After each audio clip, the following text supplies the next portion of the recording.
एक राजा किसी पहुँचे हुए संत के चरणों में पहुँचा और उनसे तत्व ज्ञान प्रदान करने का अनुरोध किया। संत ने कहा,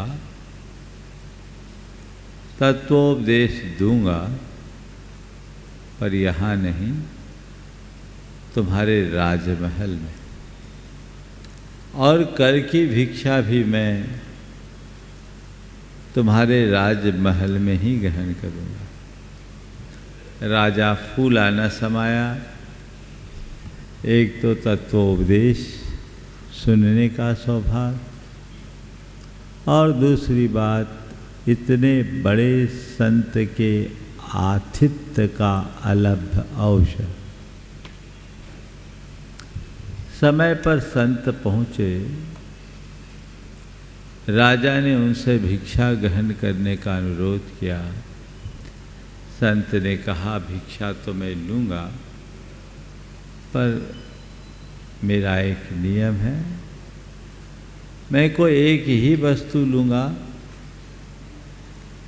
और एक कटोरा ही लूँगा। वो कटोरा मेरे पास है, तुम्हें जो देना हो इस कटोरे भर दे दो, उतने में मेरी पूर्ति हो जाएगी।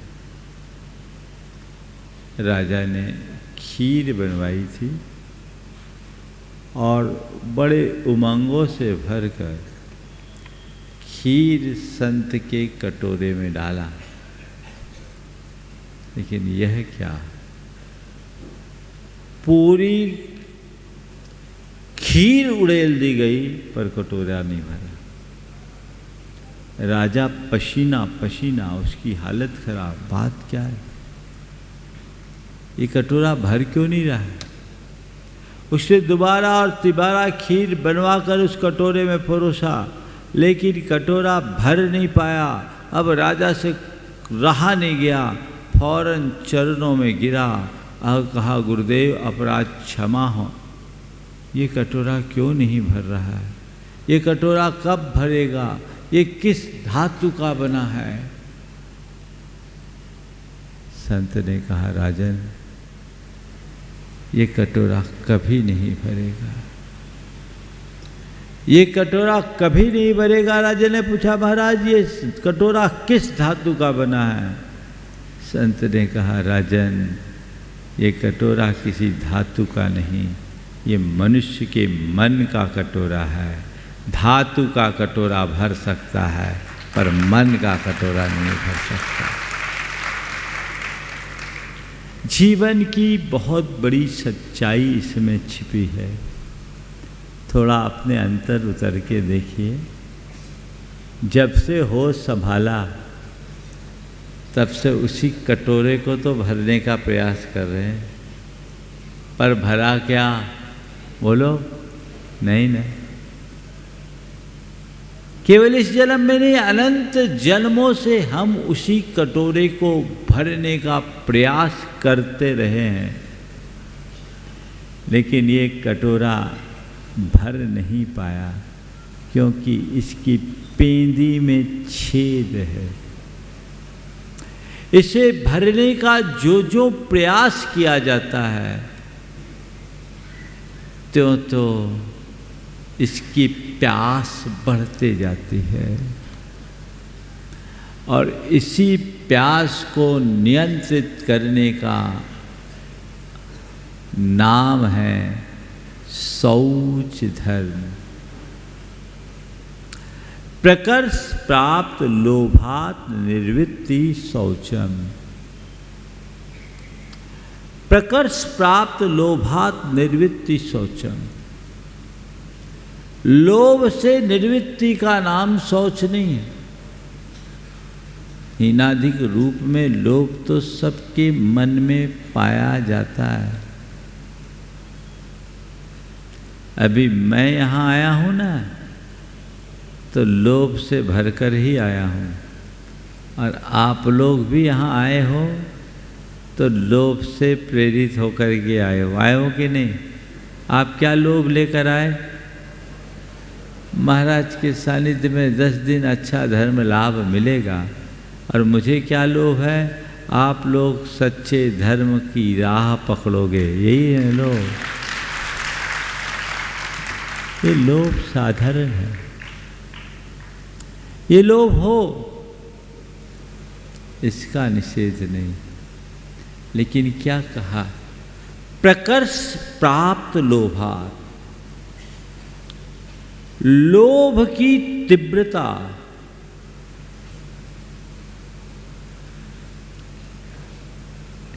किसी वस्तु को पाने की इच्छा एक बात, और किसी वस्तु या व्यक्ति के प्रति उत्पन्न हुई गृद्धता दूसरी बात।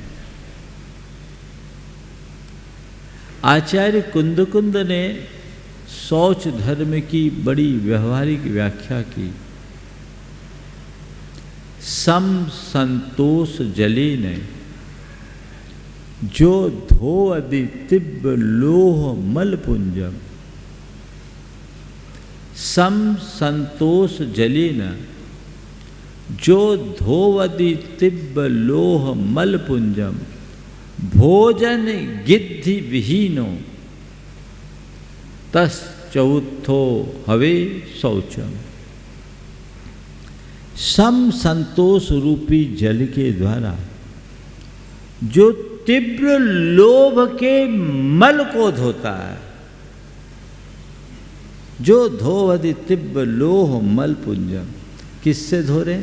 संतोष के जल से तीव्र लोभ के मल पुंज को जो धोता है। और भोजन गिद्ध विहीनो, जिसके मन में भोजन के प्रति गद्धता नहीं है, उसको ये चौथा शौच धर्म होता है। ये मुनियों के संदर्भ में कहा। तो मैं सोचता हूँ, हम लोग जब भी शौच धर्म की बात करते, लोभ छोड़ दो, लोभ छोड़ दो, लोभ छोड़ दो, मैं कहता हूँ लोभ मत छोड़ो, आज मैं कहता हूँ लोभ रखो। लोभ से बचने की बात कहीं शौच धर्म में है ही नहीं। लोभ को नियंत्रित करने की बात है।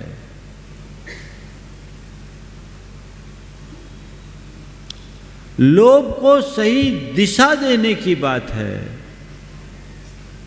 लोभ की प्रगाढ़ता से बचने की बात है। अंदर की गद्धता से बचने की बात है। लोभ है क्या? किसी व्यक्ति या वस्तु को प्राप्त करने की इच्छा, उसके प्रति होने वाला लगाव, जुड़ाव या आसक्ति रूप परिणाम, ये सब लोभ है। ये होगा। इसकी तीव्रता से बचिए। लोभ से मुक्त तो 10वें गुणस्थान में होगे। मैं कितना भी उपदेश दूं, लोभ छूटने वाला नहीं है। तुम्हारा क्या, जब हमारा ही नहीं छूटा तो तुम्हारा क्या छूटेगा। लेकिन उस पर नियंत्रण जरूर रखा जा सकता है, उसे कम अवश्य किया जा सकता है। आज 4 बातें कहूँगा।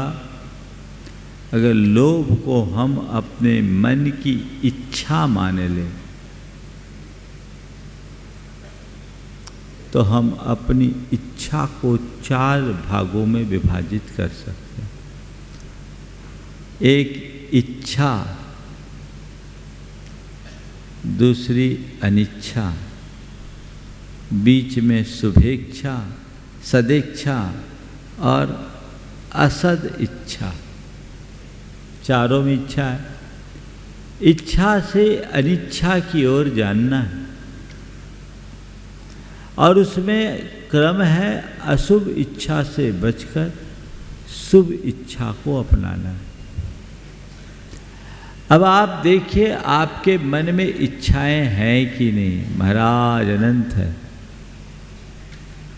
और ये बहुत बड़ा अनुभूत सत्य है कि इच्छाओं से कभी किसी को तृप्ति नहीं मिलती।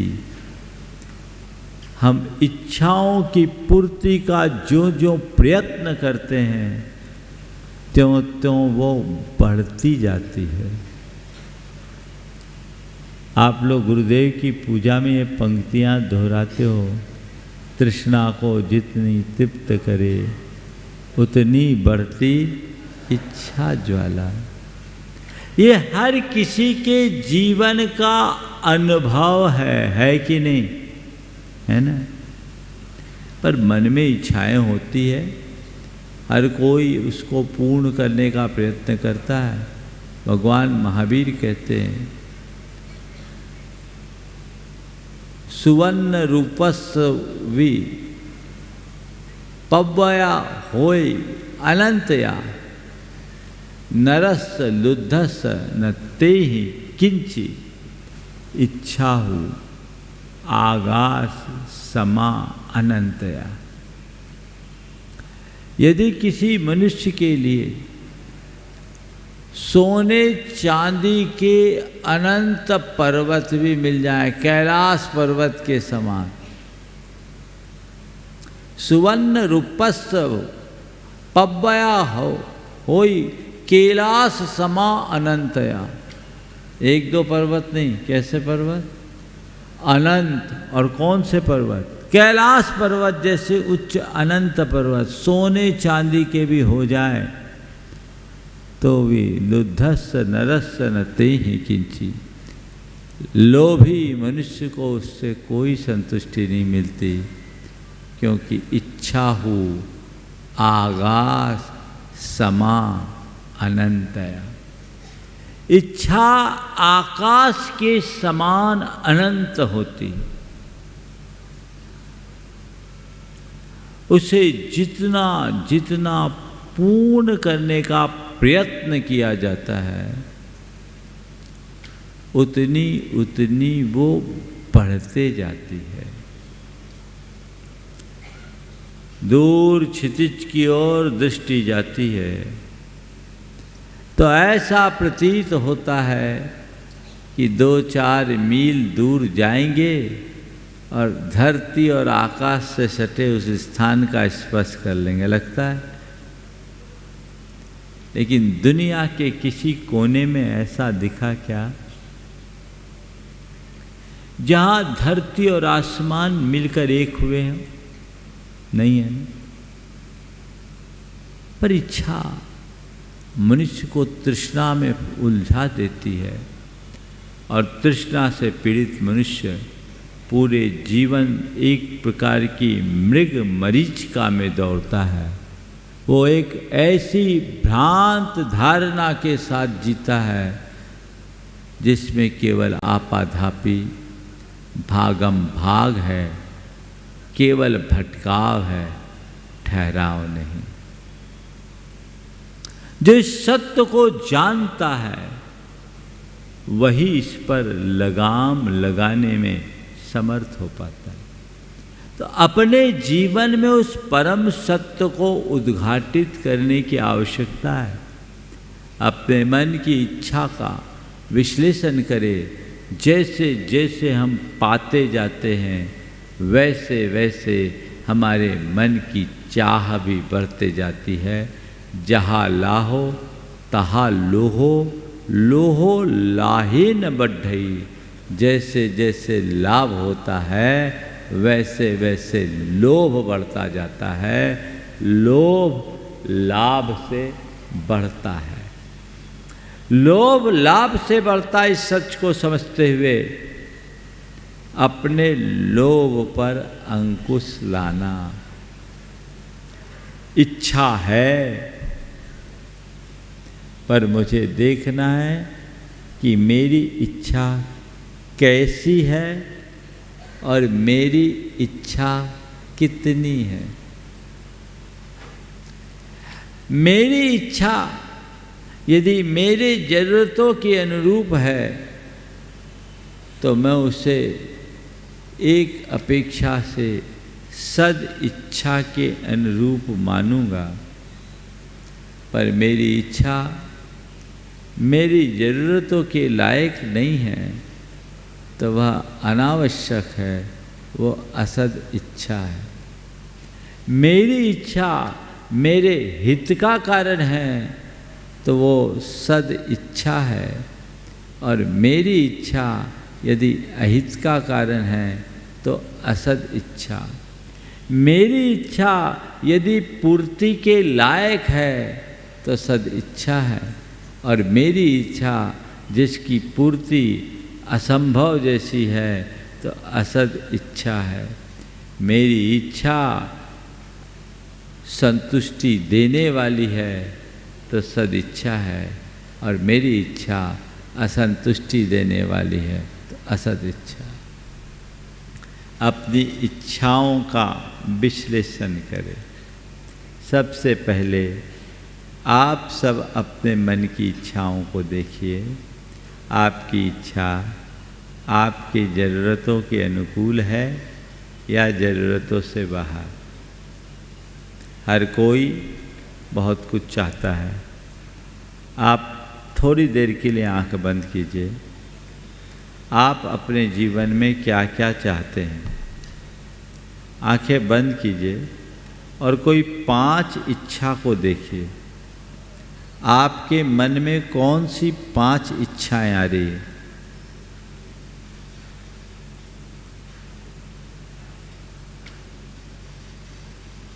ऐसी 5 इच्छा जिसे आप अपने जीवन में पूर्ण करना चाहते हैं। आ गई? 5 को नोट कीजिए। आप सबके पास पैड है? सभी लोग नोट कीजिए, कुछ प्रैक्टिकल भी करते चले। मेरी 5 इच्छाएं मैंने नोट की।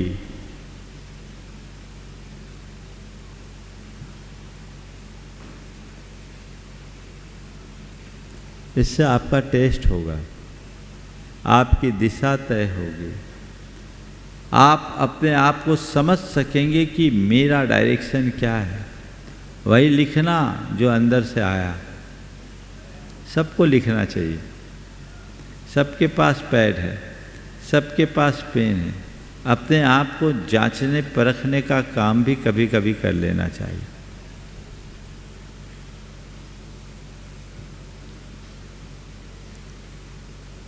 लगभग लिख लिया होगा सभी ने, है ना? अब ये 5 इच्छाएं जो आपने लिखी है, मुझे नहीं बताना, पर आपको देखना है कि इन 5 इच्छाओं में कौन सी इच्छा मेरी ज़रूरत है, कौन सी इच्छा गैर जरूरी है। किस इच्छा की पूर्ति की जा सकती है, किसकी पूर्ति नहीं की जा सकती। किस इच्छा में मेरा हित है और कौन सी इच्छा मेरे लिए अहितकर है, और किस में स्थायी संतुष्टि है और किस में असंतुष्टि है। आपको खुद टिक करना है। पहले नंबर वाली जरूरत की इच्छा कितनी आई आपकी, देखिए। कितने लोग हैं जिनकी 5 इच्छाएं जरूरत की थी? तो हाथ उठाइएगा। 5 इच्छाएं आपके जीवन के पहले तो ये बताओ कितने लोगों ने नोट किया? हाथ उठाओ। लिखा हाथ नोट तो बहुत किया, बहुत बढ़िया। कितने लोग हैं जिनकी 5 इच्छाएं जरूरत की हो? मुश्किल से 8, 10, 12 हाथ दिख रहे हैं, है ना? कितने लोग हैं जिनकी 4 इच्छाएं जरूरत की हो? कितने लोग हैं जिनकी 3 इच्छाएं जरूरत की हो? देखते जाइए आप अपने आप को। और कितने लोग हैं जिनकी 2 इच्छाएं जरूरत की हो? और कितने लोग जिनकी 1 इच्छा जरूरत की हो? एक इच्छा ज़रूरत की, जो 5 आपने नोट किया उसमें एक इच्छा आपकी ज़रूरत से संबंधित है ना। इसका मतलब आप अपने जीवन में आवश्यकता को नज़रअंदाज करते हैं और आप पर आकांक्षा हावी है ना। ये सर्वे बता दिया, आप सबके सामने हो गया ना विश्लेषण। लोग चाह के लिए जीते हैं, अपने लिए नहीं जीते। संत कहते हैं अपनी आवश्यकता को आवश्यकता तक सीमित रखना, आकांक्षाओं को हावी ना होने देना ही तुम गृहस्थों का शौच धर्म है। अपनी आवश्यकता को संभालो, जो आवश्यक है उसे अंगीकार करो, उसके लिए प्रयत्न करो जितना आवश्यक है। और आवश्यकता में भी कुछ ऐसी है जो अनिवार्य आवश्यकता हो, जिसके बिना काम ही नहीं चलेगा, रोटी कपड़ा मकान है, ठीक है। कुछ ऐसे आवश्यकता हैं जो तुम्हारे विलासता के साधन हैं, उन लग्जरी के लिए चाहिए, वो भी चलेगा। लेकिन कुछ ऐसी इच्छाएं जिसकी तुम्हारे जीवन में कोई आवश्यकता नहीं, आज वही सब पर हावी है। सद इच्छा यानी सीमित इच्छा, जरूरत की तरफ ध्यान रखो।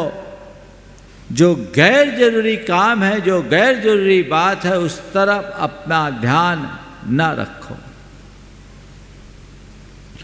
ये शौच धर्म है। आपको धन की इच्छा है कि नहीं? है ना? अपना कोई जरूरत, कोई मनाही नहीं, खूब धन कमाओ, पर कितना कमाना ये तो सोचो, कब तक कमाना ये तो सोचो, कैसे कमाना ये तो सोचो, और कमा करके क्या करना ये सोचो।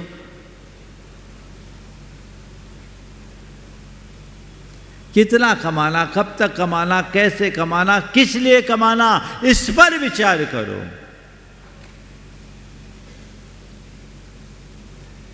एक बात मानस में स्थापित होना चाहिए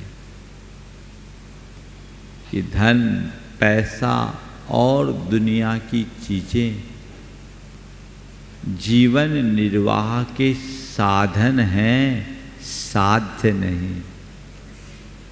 क्या है?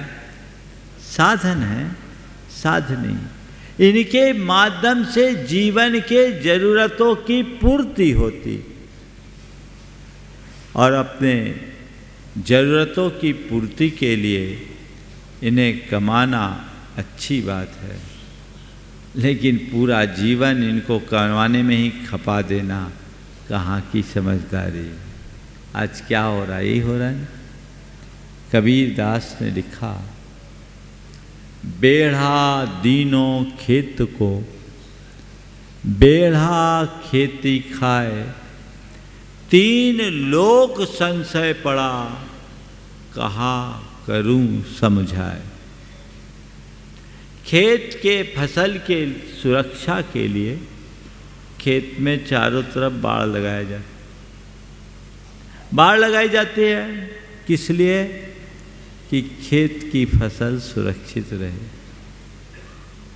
लेकिन अगर बाढ़ अपनी सीमा को त्याग कर खेत के अंदर घुस जाए तो बोओगे क्या?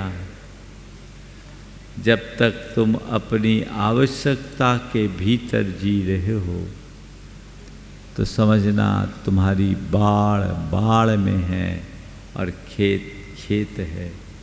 और जिस दिन तुम पर आकांक्षाएं हावी हो गई तो समझ लेना बाढ़ खेत बन गई।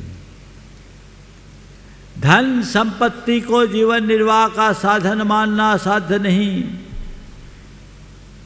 मैं ऐसे अनेक लोगों को जानता हूं जिनके पास अपार संपत्ति, अकूत धन है, लेकिन न तो वो धन का उपयोग कर पाते हैं, न उपभोग कर पाते हैं। वो केवल धन जोड़ना जानते, इसके अलावा कुछ नहीं। मैं जब छोटा था तो एक श्रेष्ठी थे जिनका शहर के हर चौराहे पे मकान था। शहर के हर चौराहे पे एक मकान, और अच्छे अच्छे मकान, पर वो खुद 2 कमरों के एक साधारण से मकान में रहते थे। और व्यक्ति का एक ही काम, महीना लगा और लोगों से किराया वसूलना। खुद खाता पीता भी नहीं, मार्किन की धोती पहनता था और एक बंडी, और उनके पास एक साइकिल थी, वो भी हरकुलस का प्रथम संस्करण, हम खटारा एक्सप्रेस। दूर से ही पता लग जाता कि महानुभाव आ रहे हैं। जीवन में कुछ खाया पिया नहीं, एक नंबर का कंजूस, पर किसी से किराया वसूलने में ब्याज बट्टे का भी धंधा था, और ब्याज वसूलने में कोई मुरव्वत नहीं।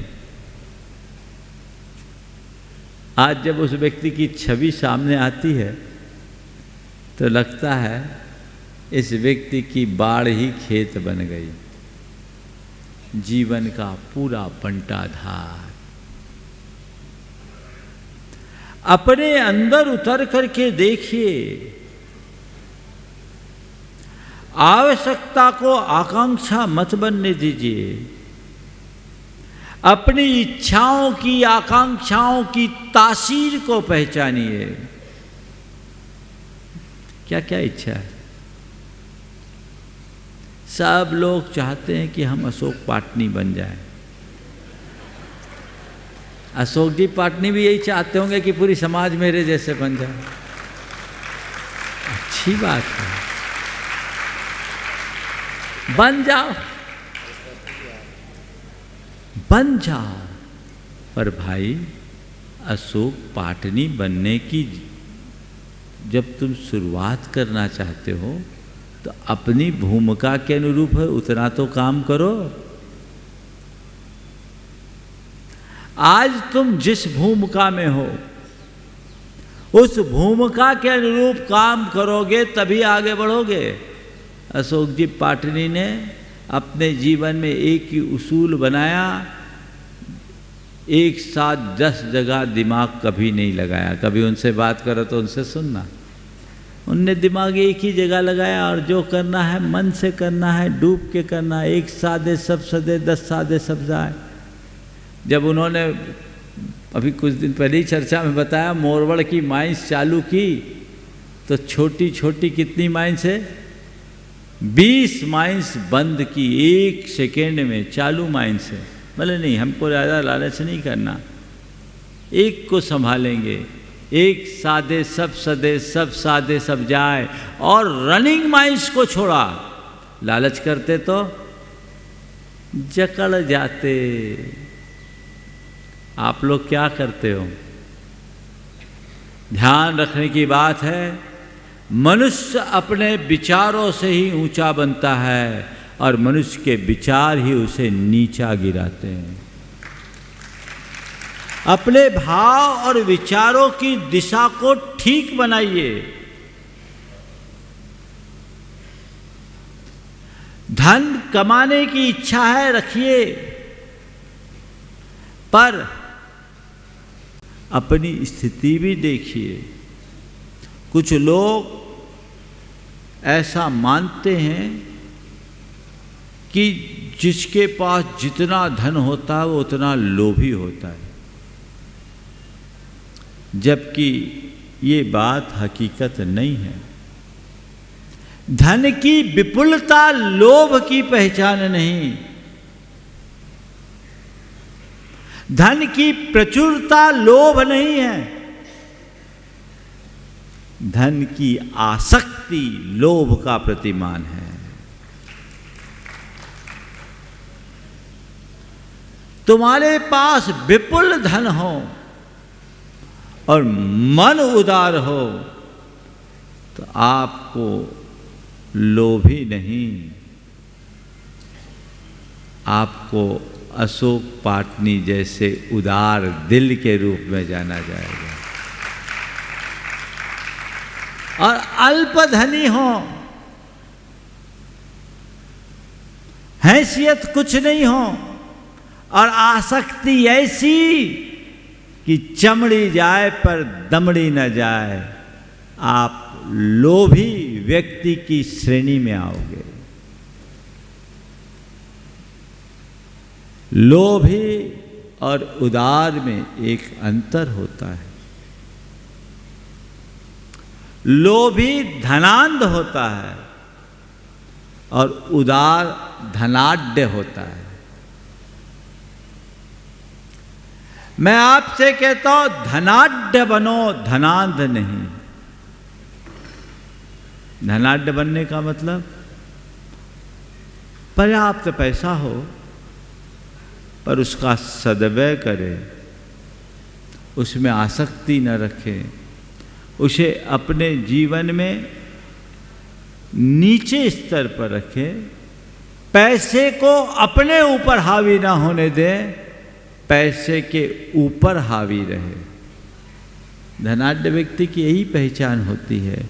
वो जितना संपन्न होता है उतना ही उदार होता है, और जो धनांध होता है ना, वो पैसे ही पकड़ करके बैठता है।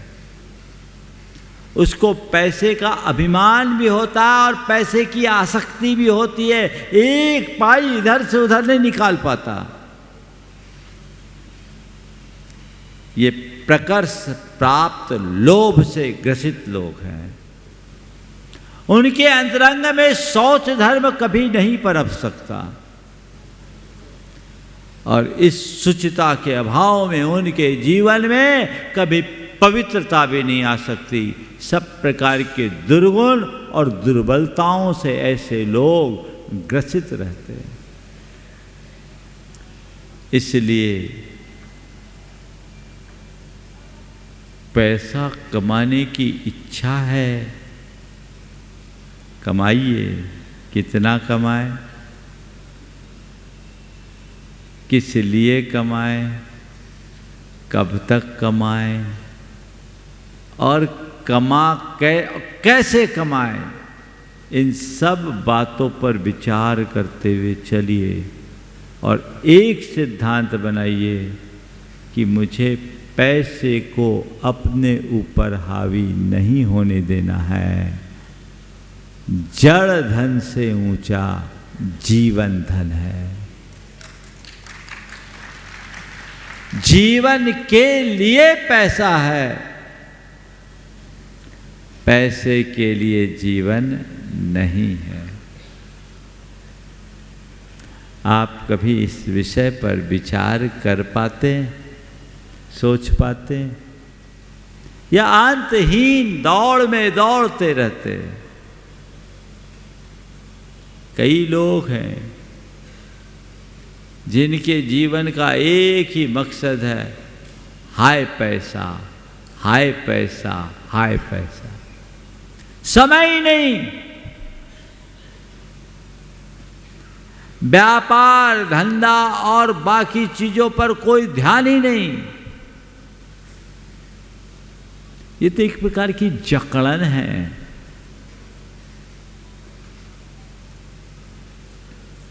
आखिर ऐसा करके करोगे क्या?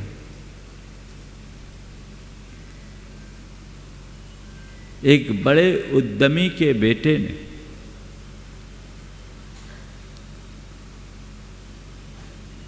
10 साल के बेटे ने एक दिन अपने पापा से पूछा, पापा आप 1 घंटे में कितना कमाते? आप 1 घंटे में कितना कमाते? बोले क्यों पूछ रहा? बस आप बताइए ना। बार बार आग्रह करने पर उन्होंने हिसाब लगाकर बता दिया, कोई 10,000। 10,000? बोले ठीक है, अभी आता हूँ। वो गया, अपना गुल्लक खोला, उसमें 6,000 रुपये निकले। अपनी मम्मी के पास गया, माँ मुझे आप 4,000 दोगी? बोले क्यों? बोले दो ना। माँ ने 4,000 दिए, पूरे 10,000 हो गए। और गया अपने बाप के पास, कहा पापा ये पूरे 10,000 पकड़िए और कृपया मुझे अपने 1 घंटे दे दीजिए।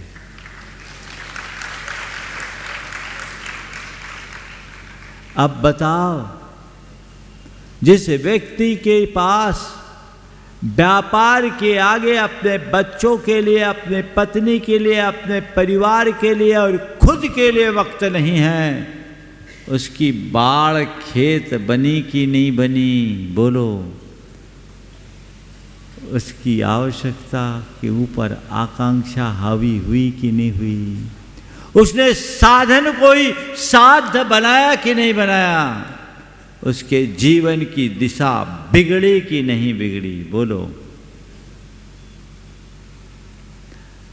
आप भी सोचिए। आप लोगों में तो ऐसा किसी में नहीं होगा, क्योंकि उस कैटेगरी के लोग यहां आ ही नहीं सकते। आप लोग भाग्यशाली हो, उनको यहां आने का भाग्य ही नहीं होगा। लेकिन मैं आप सबसे ये कहना चाहता हूं, अपने जीवन का सदैव ये लक्ष्य बना लेना।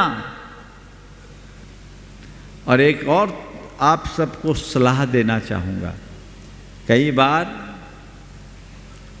लोग हैं ना, किसी धनी दानी उदार व्यक्ति के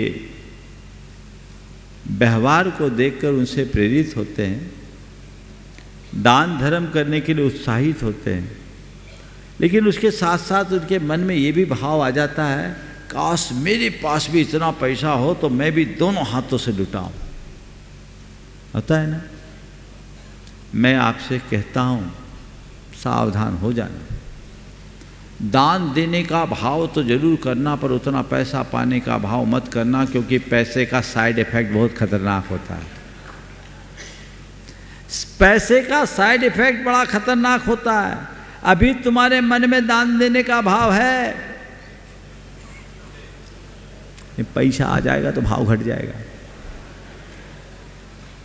बदल जाएगा, फिर दुनिया बदल जाएगी, फिर तुम थोड़ा और सोचने लगोगे, तुम्हारे ख्यालात बदल जाएंगे। अभी तुम एक साधारण से मकान में रह रहे हो, फिर तुम पहले सोचोगे एक अच्छा बढ़िया लग्जरी मकान बनाए, और फिर वहाँ बनाए तो खेत कोई पॉश एरिया में रखे, फिर और बेहतर से बेहतर रखे। पैसा आएगा, अभी साधारण सी गाड़ी में चल रहे थे, अब लग्जरी गाड़ी में हो। फिर ये जो जो चीज़ें आती ना, अभी तुम साधारण कपड़े में खुश हो, आनंद से जी रहे हो, पैसा आते ही कहोगे अब तो ब्रांडेड होना चाहिए। तो ये ब्रांडेड के चक्कर में लोग अपनी बैंड बजा लेते हैं। फिर क्या होता है, पैसा पाते हैं और खर्चा बढ़ाते हैं।